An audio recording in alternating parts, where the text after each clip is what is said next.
തലശ്ശേരിയിലൊരു Jayabharathi bakery ഉണ്ട്. അവിടെ ഒരു പഴ ഹലുവയുണ്ട്. അത് അടിപൊളി ഒരു സംഭവമാണ് കേട്ടോ. അത് ഇതുവരെ കഴിക്കാത്ത ആൾക്കാരുണ്ടെങ്കിൽ എപ്പോഴെങ്കിലും തലശ്ശേരി വരികയാണെങ്കിൽ വാങ്ങി കഴിച്ച് നോക്കണം. തീർച്ചയായും ഇഷ്ടപ്പെടും. ഇത് ഒരു പഴം ഹലുവ എന്ന് വേണമെങ്കിൽ പറയാം, ഇല്ലെങ്കിൽ പഴം വരട്ടിയതെന്ന് പറയാം. പ്രഥമനും അടയും കൊഴുക്കട്ടയും ഒക്കെ ഉണ്ടാക്കാം ഇതിനെക്കൊണ്ട്. അല്ലെങ്കിൽ ഇത് ജാമ് പോലെയോ വെറുതെയോ ഡെസേർട്ട് പോലെയൊക്കെ കഴിക്കാം.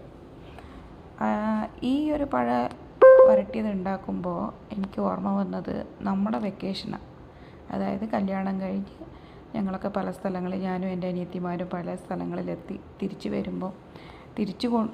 നാട്ടിലേക്ക് വരുമ്പം തിരിച്ചു കൊണ്ടുപോകാനുള്ള ലിസ്റ്റിൻ്റെ കൂട്ടത്തിലുള്ള ഫസ്റ്റ് നമ്പർ പഴ ഹലുവയാണ്. ഇനി അതിൽ ചക്കയും മാങ്ങയും തേങ്ങയൊന്നും ഇല്ലെങ്കിലും കുഴപ്പമില്ല, പഴ ഹലുവ ഇല്ലാതിരിക്കാൻ പറ്റില്ല. അപ്പോൾ അച്ഛൻ അതെപ്പോഴും മേക്ക് ഷുവർ ചെയ്യും, ഞങ്ങളത് കൊണ്ടുപോകുന്നുണ്ട് എന്ന് വാങ്ങി വെക്കും.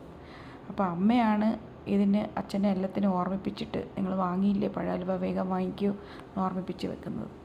പക്ഷേ ഇപ്പോൾ കുറേ കാലമായിട്ട് ഞങ്ങൾ പഴ ഹലുവ വാങ്ങാറുമില്ല, കൊണ്ടുപോകാറുമില്ല.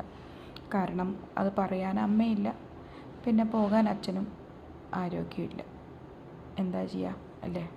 ലൈഫ് എന്ന് പറഞ്ഞാൽ അങ്ങനെയല്ലേ, എപ്പോഴും മുന്നോട്ട് പോകുക തന്നെ, വേറെ വഴിയില്ലല്ലോ.